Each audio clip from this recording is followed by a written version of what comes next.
welcome. In today's session, we are going to learn about the organization of the genes.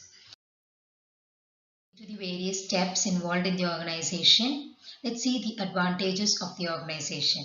Why is this gene organization essential? In a human cell, the length of the DNA is 2 meters and its width is nearly 2 nanometers, whereas the size of the human cell nucleus is just 5 to 10 micrometers. So we know that the DNA is present inside the nucleus. So if you compare their sizes, it is quite difficult for a 2 nanometer width DNA and a 2 meter long DNA to fit into a very small nucleus which is just 5 to 10 micrometers. Hence, the DNA has to be folded or compacted such that it can fit easily into the nucleus. And there are many other advantages of this organization or the compaction of the DNA. A compacted DNA or a DNA in the form of a chromosome is quite stable when compared to the naked DNA.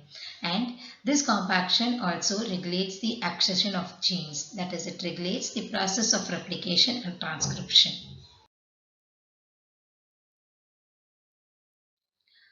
So the organization of genes takes place in 5 subsequential steps.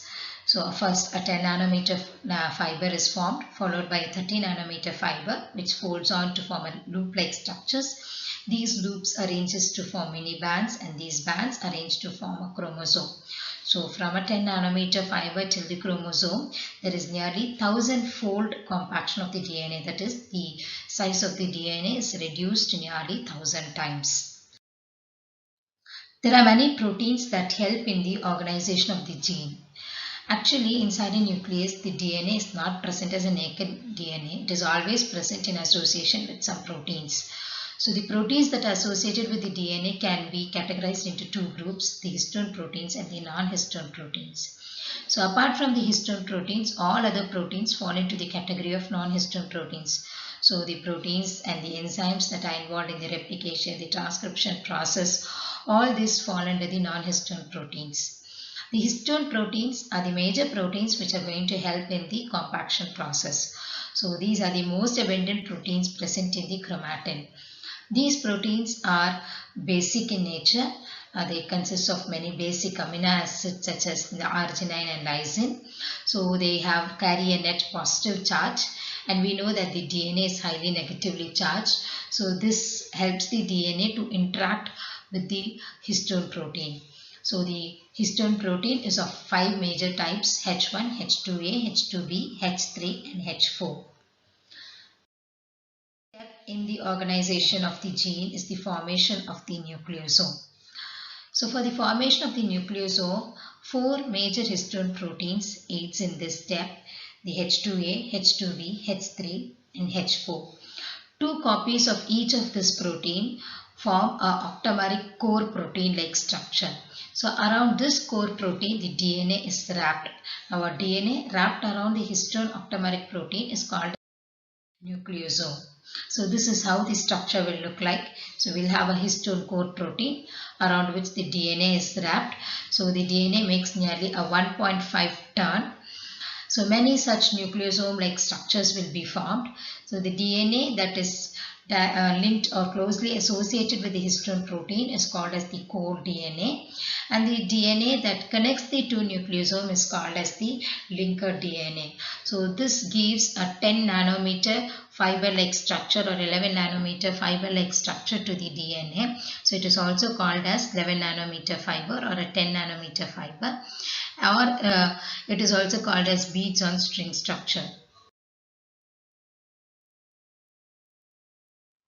So the next step is the formation of a 30 nanometer fiber. So this 30 nanometer fiber is formed with the help of the H1 histone protein. The H1 protein consists of 2 active sites. So one end binds to the core DNA, the other end binds to the linker DNA, and then it pulls these 2 regions together. So this results in the overlapping of the nucleosome-like structures. So the nucleosomes may get arranged in 2 patterns. One is the solenoid pattern or the other one is the zigzag pattern. So actually in a solenoid pattern, the neighboring nucleosomes interact with each other. That is, the N1 interacts with the N2, N3 with the info. So this leads to the arrangement of a solenoid pattern. Whereas in a zigzag pattern, the alternate nucleosomes interact with each other. So the nucleosome folds in a zigzag pattern. So these are the two models of organization in the 30 nanometer fiber. The 30 nanometer fiber then forms loop-like structures. So this 30 nanometer fiber loops out onto a basement protein called as a nucleus scaffold protein, or simply a scaffold protein. So this is a non-histone protein. So on this protein, the DNA will form loop-like structures. The DNA consists of specific regions called as scaffold associated regions. So these regions helps in the interaction of the DNA with the scaffold protein. The loops get arranged or coil upon themselves to form mini bands like structures. So each band consists of nearly 18 loops. Mini bands will arrange along a central axis to form a mitotic chromosome structure.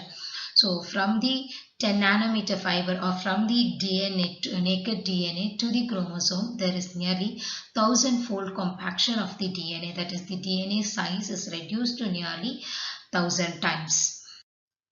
Now this is the overall picture of the organization. So we have the naked DNA, which is 2 nanometer width, which then forms a nucleosome structure or a bead-on string structure, which then folds on to form a 30 nanometer fiber. So this 30 nanometer fiber can be of a solenoid pattern or of a zigzag pattern. Now this 30 nanometer fiber will form coil-like structures or loop-like structures on the basement nucleus scaffold protein. Now these loops will coil upon itself to form mini bands, and each band consists of 18 loops. Now these mini bands will arrange to form the chromosome. Hope you understood the concept. Thank you for watching.